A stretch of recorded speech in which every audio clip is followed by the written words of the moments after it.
itopya.com YouTube kanalından herkese merhabalar. Yepyeni bir Kuark-Mellon paket videosuyla karşınızdayız. Bugün yanımda Kuark-Mellon bulunuyor. Kendisi size dost olacak, yoldaş olacak bir OEM paket.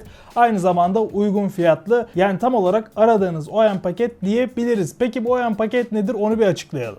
Burada görmüş olduğunuz önerilen parçalar tek bir birleşik ürün ya da set olarak satılmamaktadır. Yani kendisi komple bir sistem değildir. Tercih edeceğiniz her bileşen kendi marka ve modeline göre farklı şartlara tabidir.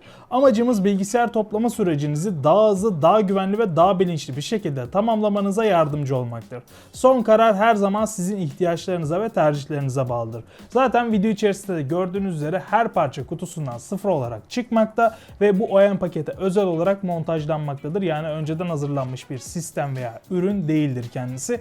Bunu belirttiğime göre gelin montajlanan parçalara bakalım. Birinci olarak ekran kartı. Burada ASUS'tan RTX 5060 ekran kartını görüyoruz.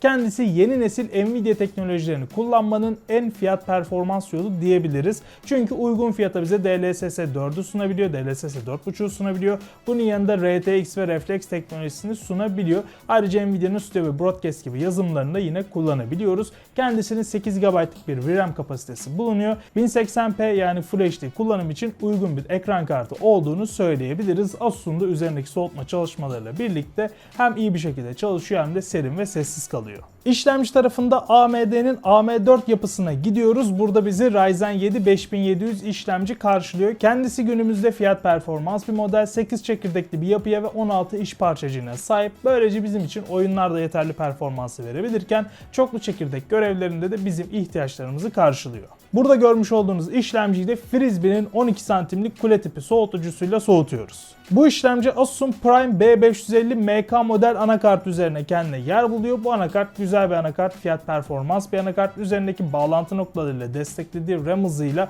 ve arka taraftaki bağlantı noktalarıyla bizim için iyi bir çözüm olarak ön plana çıkıyor. AM4 bildiğiniz gibi DDR4 platformunu destekliyordu. Burada da G-Skill'in daha önce birçok defa kullandığımız, sevdiğimiz ve performansından memnun olduğumuz Ripjaws RAM'lerini görüyorsunuz. Toplamda 16 GB bir kapasite, 3200 MHz'lik bir frekansla CL16'da gecikme değerine sahibiz. Depolama tarafında Lexar'ın 500 GB'lik bir M.2 SSD'sini görüyoruz. 3000 MB'a kadar okuma, 2600 MB'a kadar yazma değerleriyle bu sisteme uyum sağlıyor diyebiliriz. Hem RAM tarafında hem de SSD tarafında daha farklı depolama seçenekleri, daha farklı kapasiteler veya hızlar, tabii ki özelleştirme seçeneklerinde sizi bekliyor. Tüm bu OEM pakette Phazon'un F11 model burada görmüş olduğunuz bu beyaz tatlı kasası içerisine topluyoruz. Kendisi mesh bir kasadır. Rahat bir şekilde içeriye hava alabiliyor. Ön tarafta 3, arka tarafta 1 adet olmak üzere 4 adet 120 mm RGB fanla birlikte geliyor. Bu RGB fanlarının renk kontrolünü de burada görmüş olduğunuz reset tuşu üzerinden yapabiliyorsunuz.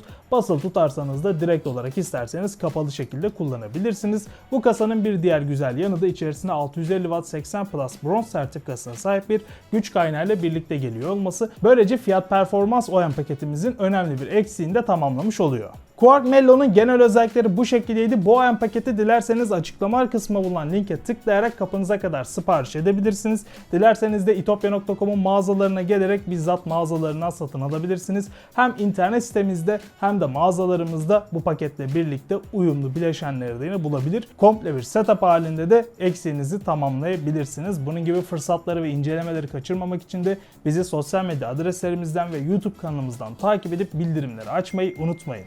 İtopya'dan yeni bir bildirim geldi galiba, hemen bakalım.